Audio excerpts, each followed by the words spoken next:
Hey everyone, we're back in another video, and today we're talking about season previews, my first one here, and that's the Anaheim Ducks. We're going to talk about the Ducks, how they're going to do this season, look at the lineup, the positives, negatives we have, who's going to do well, what do we think about this, and the prospects they have, because there are a lot of good prospects. This team's a young, upcoming team, and yeah, let's get into the lineups, not the lineups, but just the players. These are not lineups, these are not defense pairings, these are not forward, lines, not, whatever, you know what I mean, but the only one we kind of know is John Gibson is the number one starter, right? We know that, for sure, but, let's get into it. So, let's look at the prospects at first. The prospects, I wrote it down a bunch here because there were so many good prospects for the Ducks and the upcoming future for them. Some of them are on the team, and some of them are still growing.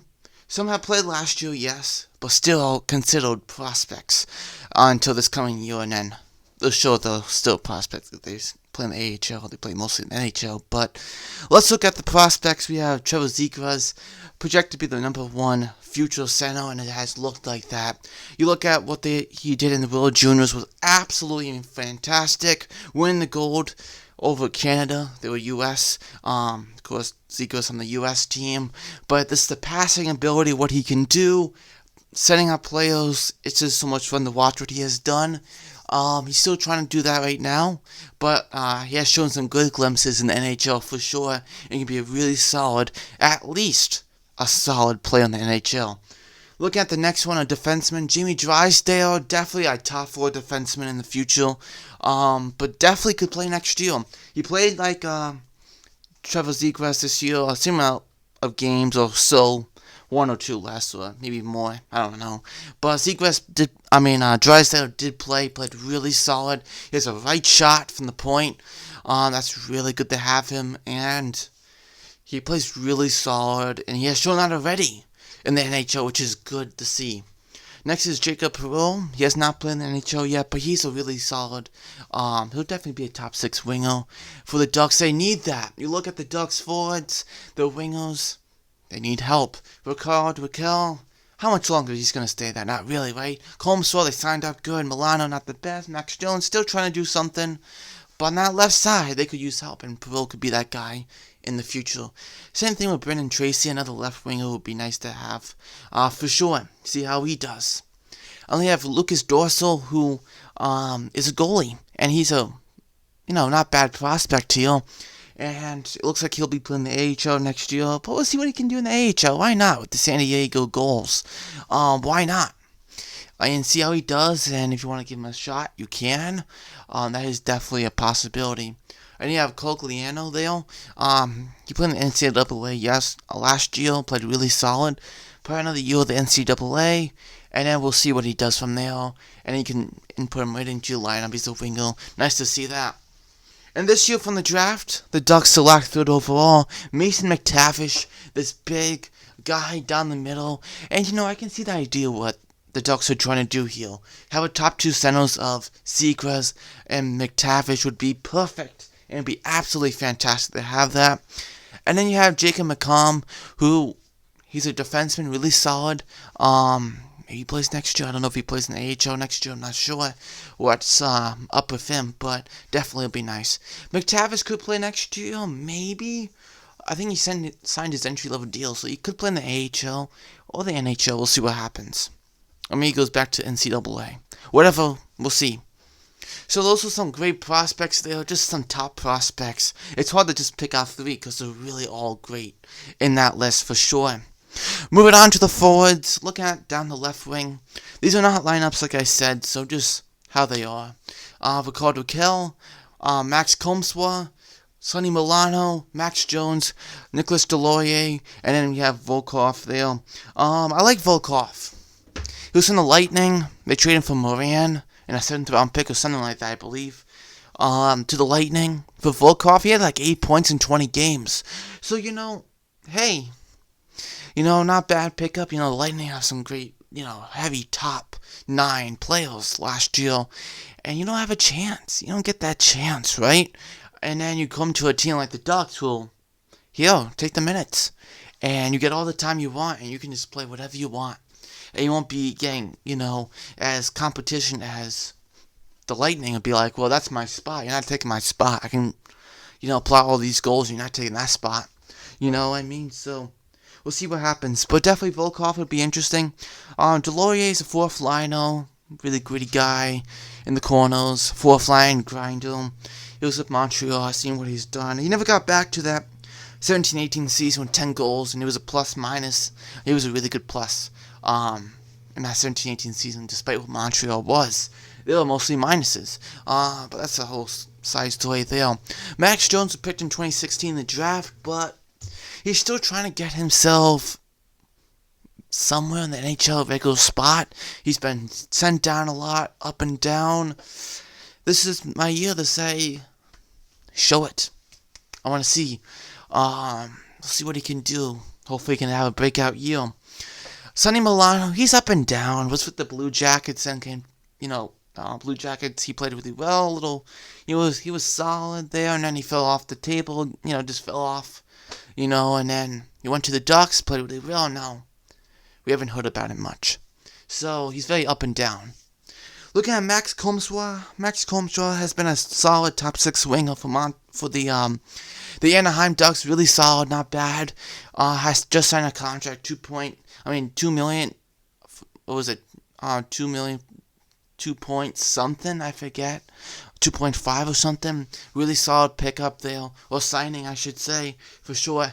And Will Carter-Kell, he's a UFA. This coming year. So do you want to trade him? Because you're not making the playoffs. So maybe you do. Let's see. Yeah, he's a UFA, of course. Sonny Milano's an RFA, actually. How old is Sonny Milano? 25, okay. Nicolas Delorier's UFA next year. So we'll get into the other ones. But look at Adam Henrique. He's not the guy he used to be. He has 3 years on a contract before he's a UFA again. And right now he's 31. And Adam Henrique used to be that second line, really solid second line center for the Devils for a long time. And just things haven't worked out as much as it used to.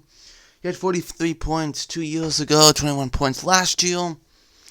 I would say he's around that 20-point range next year. But not the guy he used to be, for sure. You also have Getzlaf. He just signed a 1-year deal with the Ducks again. Long-time captain.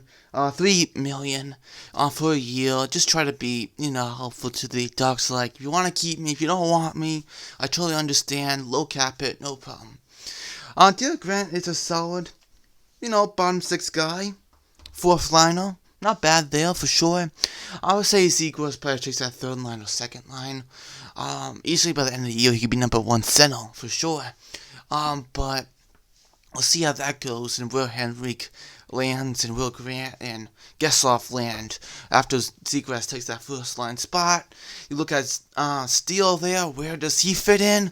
He's still trying to do like a Max Jones. He's trying to hold on. Where's the points? Come on, Steele. Same thing with Lundstrom. Where are we going to see it heal by them? Now it's kind of like, come on, you're 22, 23. I think they're 23, 24 now. So it's time to start to take that next step here. And definitely take that step, absolutely. We'll see what they do, and then Mctavish, who knows if he'll play in the AHL, NHL, I don't know.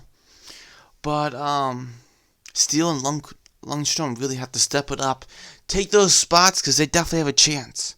Because those other guys will take that spot. Mctavish in the future, for sure. So we'll see what happens. Some other UFAs, or RFA next year is Lundstrom. UFA's Buddy Robinson on that right side. Volkov is also an RFA. So we'll see what happens. But hopefully things work out. And Max Jones just signed that 3-year, $1.3 million. So they have faith in him. So we'll see what can happen from that. Jacob Silversberg, he has a good shot. He really does. But, the team's not going anywhere to win the cup right now. So, he has 3 years on a deal, $5.25 million. And He had 16 points last year, 8 goals, 8 assists. He could get back to, maybe he has 30 points next year, 35, maybe 40, if he gets back to that, We'll see what happens there. Troy Terry's an interesting one. Troy Terry's he's 24. He's on the right side there. 20 points in 40 games. Maybe he gets 40 points this year. 40, 45 would be nice. This team's gonna, look into the future, getting better now, right? So hopefully they can do that. You got Buddy Robinson, also. And on defense, you have Cam Fowler, Kevin Shattenkirk, Hampus Lindholm, Josh Mason, Jacob Lawson, Coran, Brandon Gooley, Jamie Drysdale, Manny Malhotra, and Axel Anderson. So, just to let you know, everyone, that Hampus Lindholm is a UFA next year, and he's a solid top 4 defenseman. Do you re-sign him? And right now, he is 27. Prime age right now. 27, 28 is the prime of him. So, you can get top dollar for him. He's been a Duck his whole career. 1, 2, 3, 4, 5, 6, 7, 8 years with the Ducks. Last year, 6 points in 18 games. He's not a guy who's going to get tons of points. He gets injured at times, but, what are we going to do? But he is a top 4 defenseman, easily. Could get a first-round pick for him. Easily a first-round pick and a mid-prospect, at least, for Lindholm. Mason, they're trying to trade. I saw even the Jets trying to get him, but Mason was like, yeah, no, I'm not going there. I believe he had a no trade clause. Yeah, he has a modified no trade clause. He's like, I'm not going to the Jets. So, he's going to be sticking around unless he gets traded to another team. We'll see. Gooley I like to talk about because he's a guy, he needs to get that spot. He was traded for Montour in the first-round pick to the Ducks. Montour went to the Sabres. That blew up in their face. It really did. Of course, now Montour's with the Panthers and re-signed there, but Gooley's a guy that I'm still waiting. Come on. You're not there yet. He's 23, 24. Come on. This gotta be the year. You can't keep getting sent down to the minors. You gotta do it, Axel Anderson's another guy. He got traded for Andre Kasse. First round pick. Axel Anderson, David Backes to the Ducks. Of course, Backes retires. Plays that one game with St. Louis.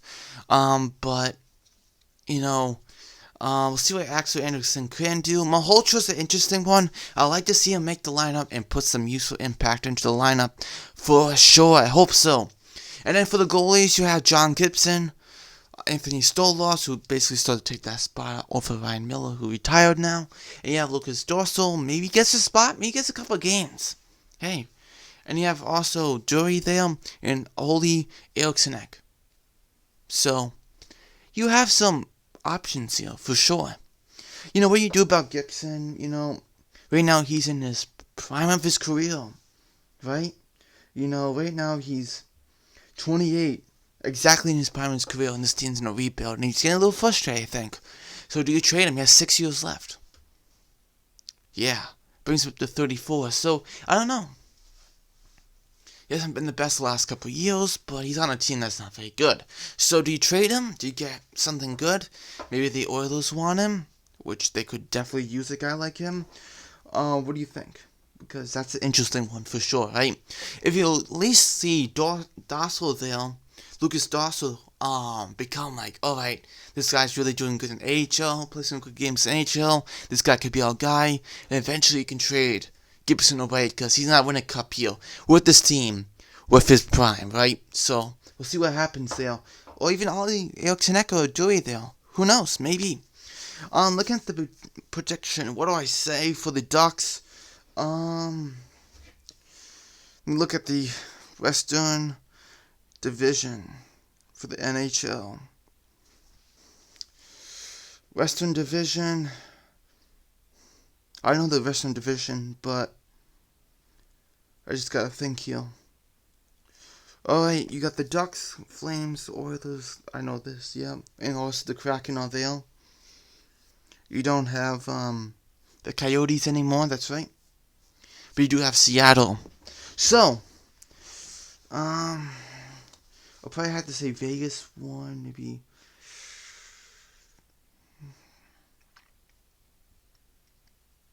I'm gonna say 6. Let's see.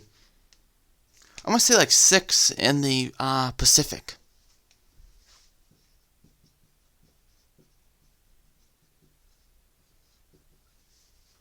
I'm gonna say 6.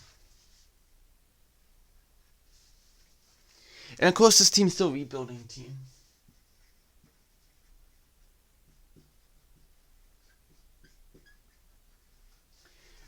You know, to really benefit this team, they could use another really solid prospect again, another top prospect. Alright, you just added Mctavish next year. You have a really nice, solid, draft. Brad Lambert, Shane Wright. I know you have 2 centers, really good centers. Other guys you can look at for sure and say, oh, I like that guy, or I want that guy, So we'll see. But this team's a rebuilding team right now. I definitely see some progression in them for sure. But, you gotta think Vegas, maybe the Oilers, Kings maybe, Canucks maybe 4 or 5. Maybe 5. We'll see my top.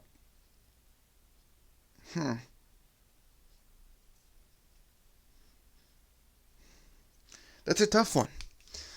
Would I say 6th? Or maybe I should say 5th. I want to say 5th.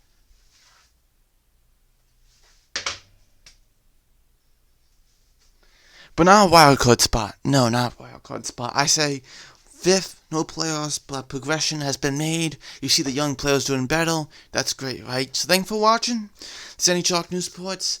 Let me know your thoughts on this team. This team, going from the old core to the new core, trying to transition, trying to get that rebuild done, and we'll see what happens for sure. So, I will see you next video.